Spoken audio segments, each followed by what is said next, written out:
We've got, what have we got? 67 minutes until we're locked down. So I thought we'll just get in at least one quick video for YouTube. So we'll start off with this triangle. I'm cold as, because I haven't done anything yet so far, physical today. So we'll just start off with a warm up for our triangle from close guard. I've got Trish here inside my close guard. Now one of the first things you really need to do is we need to get our hips up to like shoulder height.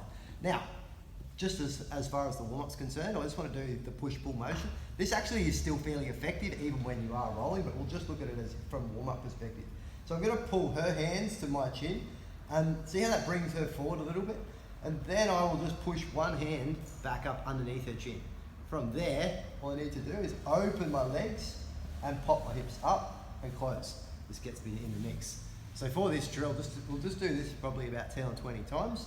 Get the other side. The other side. So we're just getting used to getting to that in the mix position. If you've done that a few times and you're starting to get a little bit warmed up, another great way that you can do it, that's actually quite effective for when you're rolling, is we'll push one hand back. So if I'm pushing her left hand back with my right hand, planting my foot on the ground and shrimping out, this this calf catches around her hips, this foot goes over her shoulder and then bites down. See how this traps her arm in? So this is like a little bit more of an advanced way to continue on with the warm-up. So there, over the shoulder, there, over the shoulder, shrimp out, and then bite down. Gets a really good lock up on that position. The next little bit of a warm-up we're going to do is, yeah, exactly like that. See how she didn't like, I was pulling her forward, so she straight away, she didn't really like that, so she's postured away. This is perfect, because as she moved away then, I'm coming up, like I'm going to go for a guillotine or a Kimura, basing in this like technical stand kind of position, and then I push really hard this way. See how she's basing with her hand? If she brought her hand back a little bit there, if it was a little bit closer, I want to bring my knee out this way. It's too close. So I'm going to push harder and her hand will go out further. Put it out more in the angle. Yeah, see how that's out there? So I'm just going to control the back of her head from here like this. So my hand was here, it's just going to pop over her head, and now I'm going to catch the back of her neck and then pull her back down and get to that in the mix position. So I can go to the other side, over the shoulder like I'm going for a Kimura, keep pushing till her hand bases out. This hand's now going to catch over the other side of her head, and as I pull her back, I bring my knee over her arm and go back like this. So now we've got like our Kimura set up and we've got like our push-pull set up. Now we'll actually get into the, how we'll actually get this triangle. So, in reality, when you're going, this is probably not going to be the easiest one, but that second push-pull variation that we did is quite realistic.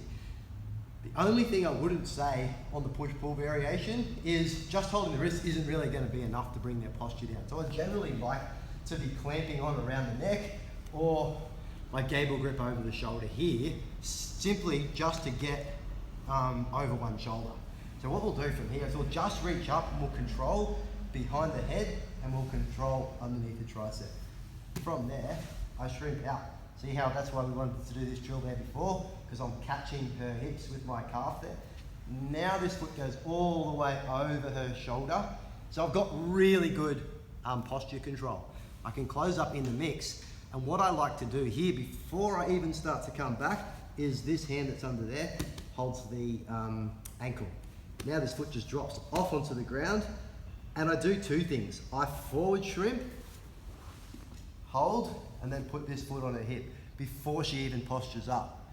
So in that time, as she starts to posture up here, now I push that arm across and I'm using my hamstring strength and my lat strength to hold her posture down here, and then I can shoulder walk all the way back and lock up my triangle there.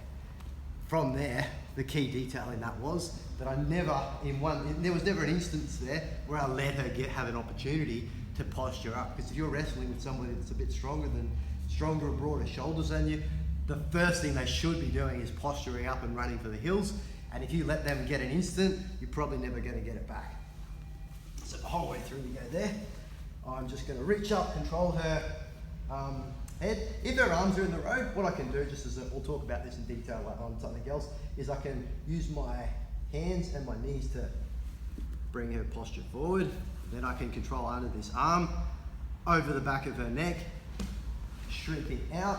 And then if this arm's in the road, I just fight with my knee till my hand comes over her shoulder, hold the shin, lock this up for a second, fight her, her trying to get posturing back up, shrink out, foot on the hip. Now I can get this hand across. Generally that'll be fighting to keep this arm in. I don't really mess around with that too much. And then we can lock this up here. So that's our, just our basic to just get into a nice triangle, perfect. All things being awesome, that'd be perfect.